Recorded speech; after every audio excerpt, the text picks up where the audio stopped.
বন্ধুসকল পোনপ্ৰথমে আপোনালোকক মোৰ চেনেললৈ স্বাগতম জনাইছোঁ। বন্ধুসকল আপোনালোকৰ খবৰ কেনেকুৱা? আশা কৰোঁ নিশ্চয় ভালে চাগে। সদায় সুস্থ থাকক আৰু সবল হৈ থাকক আৰু মোৰ এই নতুন নতুন ভিডিঅ'সমূহ উপভোগ কৰি গৈ থাকক। বন্ধুসকল এই বাণীকেইটা যদি সদায় আপোনালোকে ৰাতিপুৱা আৰু গধূলি শুনিব পাৰে তেন্তে মনত অত্যন্ত প্ৰশান্তি লাভ কৰিব। সঁচাই এই বাণীসমূহে আমাৰ জীৱনত বহুত ধৰণে কাম কৰিব পাৰে। জ্ঞান বিজ্ঞান ভক্তি সুখ দুখ সমস্যা সকলোতে আপুনি যি বিচাৰে তাকেই পাব, মাত্ৰ হৃদয়ংগম কৰাহে প্ৰয়োজন। গতিকে জানো আহক গীতাৰ এই 100টা মহান বাণী। বিশ্বাস। আপুনি কাক বিশ্বাস কৰিব আৰু কি বিশ্বাস কৰিব? এই পৃথিৱীৰ প্ৰত্যেকগৰাকী ব্যক্তিয়ে নিজৰ কৰ্মৰ ওপৰত বিশ্বাস কৰা উচিত, কাৰণ এই জগতখনেই হৈছে কৰ্মলোক। কৰ্ম আপোনাৰ হাতত আছে কিন্তু ফল নহয়। সেয়েহে কৰ্মৰ ওপৰত ধ্যান দিয়ক, নিজৰ ওপৰত বিশ্বাস ৰাখক, অৰ্থাৎ নিজৰ ওপৰত কৰা বিশ্বাসৰে নিজৰ কাম কৰি যাওক, পৰিশ্ৰম কৰি যাওক।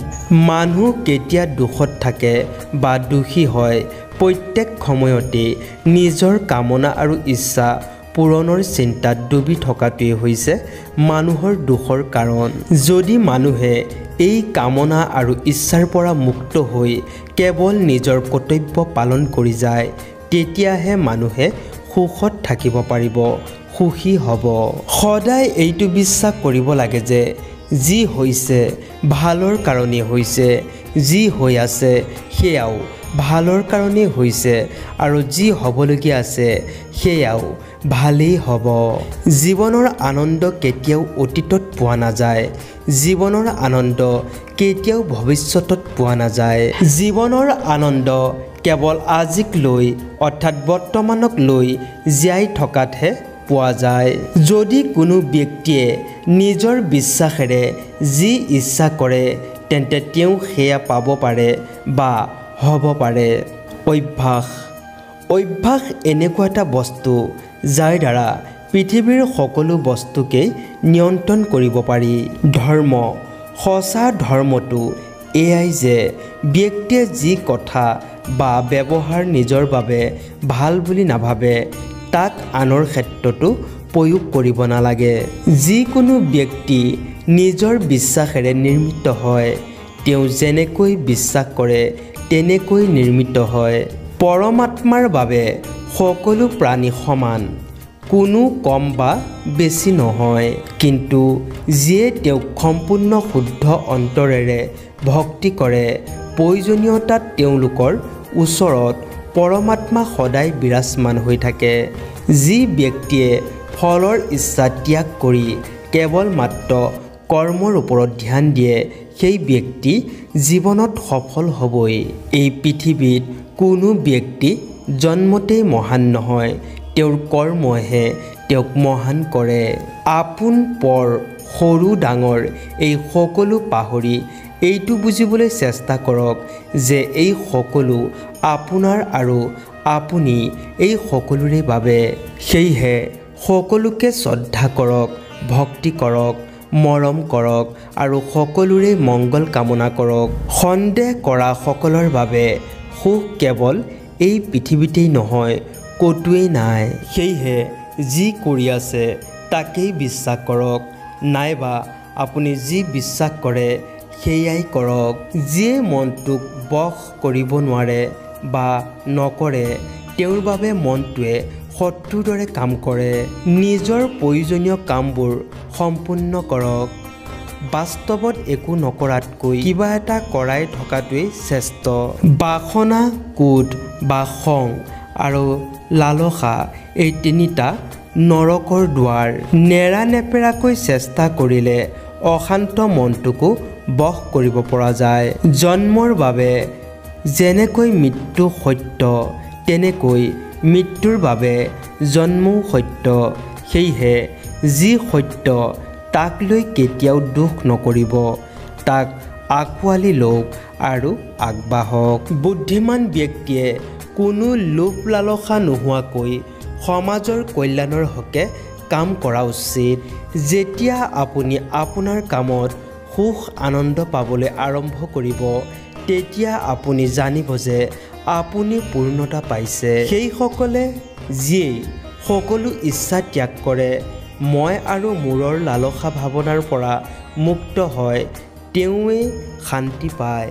এই পৃথিৱীত কোনো কাৰো শত্ৰু নহয়, কোনো কাৰো মিত্ৰ নহয়, কেৱল মনটোহে কাৰোবাৰ বাবে শত্ৰু আৰু কাৰোবাৰ বাবে মিত্ৰ। পৰমাত্মাৰ সকলোৰে অন্তৰত বাস কৰে। বিনা ফলৰ চিন্তা কৰি কৰা কৰ্মই হৈছে প্ৰকৃত কৰ্ম। যেতিয়া মানুহৰ প্ৰয়োজনীয়তা শেষ হয় তেতিয়া তেওঁৰ ব্যৱহাৰো সলনি হয়। মৌন হৈ থকাটোৱেই হৈছে আটাইতকৈ ডাঙৰ উত্তৰ আৰু কাৰোবাক ক্ষমা কৰি দিয়াটোৱেই হৈছে আটাইতকৈ ডাঙৰ শান্তি। এই পৃথিৱীত কোনো ব্যক্তি কৰ্মৰ পৰা পলাব নোৱাৰে। যি কৰ্ম কৰে তাৰ ফলো ভোগ কৰিবই লাগিব। সেয়েহে ভাল কৰ্ম কৰক যাতে ফলো ভাল হয়। কেতিয়াও কোনো সিদ্ধান্ত তেতিয়া নল'ব যেতিয়া আপুনি বেছি সুখত থাকে আৰু যেতিয়া আপুনি বেছি দুখত থাকে, কাৰণ এই দুয়োটা পৰিস্থিতিয়ে আপোনাক সঠিক সিদ্ধান্ত ল'বলৈ নিদিয়ে।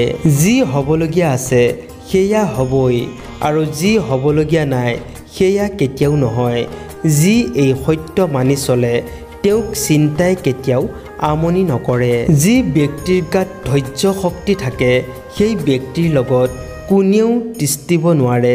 এই শৰীৰটো আপোনাৰ নহয় আৰু আপুনি এই শৰীৰটোৰ গৰাকীও নহয়। এই শৰীৰটো 5টা তত্ত্বৰে নিৰ্মিত: অগ্নি, জল, বায়ু, পৃথিৱী আৰু আকাশ। এদিন এই শৰীৰটো 5টা তত্ত্বই মিলি যাব। আপোনাৰ মাত্ৰ কৰ্মহে থাকি যাব। সেয়েহে শ্ৰেষ্ঠ কৰ্ম কৰাত ধ্যান দিয়ক। সঠিক বা শুদ্ধ কৰ্ম সেইটো নহয় যে যি সদায় শুদ্ধ হ'ব। সঠিক বা শুদ্ধ কৰ্ম সেইটো যাৰ উদ্দেশ্য কেতিয়াও ভুল নহয়। পৃথিৱীত যেনেকৈ ঋতুৰ পৰিৱৰ্তন হয়, সলনি হয়, তেনেকৈ মানুহৰ জীৱনতো সুখ দুখ আহে আৰু যায়। মানুহে নিজৰ কৰ্তব্য পালন কৰাৰ সময়ত মানৱ কল্যাণক প্ৰাথমিকতা দিয়া উচিত। যি ব্যৱহাৰ আপুনি আনৰ পৰা আশা নকৰে তেনে ব্যৱহাৰ আপুনি আনকো কৰিব নালাগে। হে অৰ্জুন, যি বস্তু তোমাৰ পৰিসীমাৰ বাহিৰত তেনে বস্তুত সময় কেতিয়াও অপব্যয় নকৰিবা। তেনে বস্তুত সময় কটোৱাটো মূৰ্খতাৰহে পৰিচয়। যেনেকৈ ঘোৰ অন্ধকাৰতো পোহৰৰ এটা সৰু বিন্দু উজলি উঠে, ঠিক তেনেকৈ মিছাৰ মাজতো সত্য উজলি উঠিবই। সেয়েহে সদায় সত্য পথ বাছি লওক। ভাল কৰ্ম কৰাৰ পিছতো মানুহে আপোনাৰ বদনামহে গাব। গতিকে মানুহে কি কৈছে তাত ধ্যান নিদি নিজৰ কৰ্মৰ ওপৰতহে ধ্যান দিয়ক। মই কৰিব পাৰোঁ, এয়া আত্মবিশ্বাসৰ লক্ষণ, কিন্তু কেৱল মইহে কৰিব পাৰোঁ সেয়া অহংকাৰৰ লক্ষণ। গতিকে অহংকাৰ ত্যাগ কৰক আৰু আত্মবিশ্বাসক আঁকোৱালি লওক। যিয়ে মনৰ ওপৰত বিজয়ী হৈছে তেওঁতো প্ৰথমে পৰমাত্মাক পাইছে, কাৰণ তেওঁ শান্তি পাইছে। এনে ব্যক্তিৰ বাবে সুখ দুখ, মান অপমান সকলো এক। কোনো সন্দেহ নকৰাকৈ, কোনো বিনিময় নিবিচাৰাকৈ নিজৰ কৰ্তব্য বুলি ভাবি কোনো আৰ্তজনক কৰা দানেই হৈছে প্ৰকৃত দান। আপোনাৰ জীৱনত সমস্যা সংঘৰ্ষ থাকিবই, কাৰণ জীৱনৰ আন এটা নাম হৈছে সংঘৰ্ষ।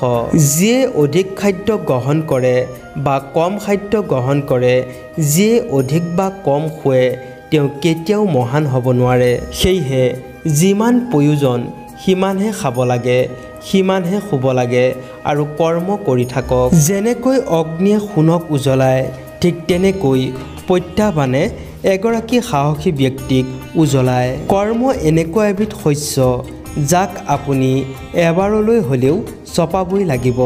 সেয়েহে সদায় কৰ্ম উন্নত বীজ ৰোপণ কৰক। যেতিয়া সময় সলনি হয় তেতিয়া সকলোকে সলনি কৰে। গতিকে ভাল সময়ত কেতিয়াও অহংকাৰ নকৰিব আৰু বেয়া সময়ত ধৈৰ্য নিশ্চয় ৰাখিব সদায় নিজকে প্ৰতিশ্ৰুতি দিব আপুনি য'ত ভুল কৰিছে সেয়া শুধৰাবলৈ যত্ন কৰিব সঁচা মিত্ৰই দুখক আধা আৰু সুখক দুগুণ কৰি দিয়ে আনে যি কি নকওক সদায় শান্ত হৈ নিজৰ কাম কৰক কাৰণ ৰ'দ যিমানেই তীক্ষ্ণ নহওক কিয় সাগৰ কেতিয়াও শুকুৱাব নোৱাৰে বেয়া পৰিস্থিতিৰ সৈতে যুঁজ দিয়াটো অত্যন্ত প্ৰয়োজন যি ব্যক্তিয়ে জানে যে আত্মাৰ কেতিয়াও মৰণ নাই ই সদায় জীৱিত হৈ থাকে তেওঁ কেতিয়াও মৃত্যুলৈ ভয় নকৰে আৰু সদায় সত্য পথত থিয় হৈ থাকে বন্ধুসকল আজিলৈ ইমানেই যদি ভিডিঅ'টো ভাল লাগিছে তেনেহ'লে এটা লাইক কৰি দিব আৰু কমেণ্টত লিখিব নাপাহৰিব জয় শ্ৰীকৃষ্ণ ওম নমো ভগৱতে বাসুদেৱায়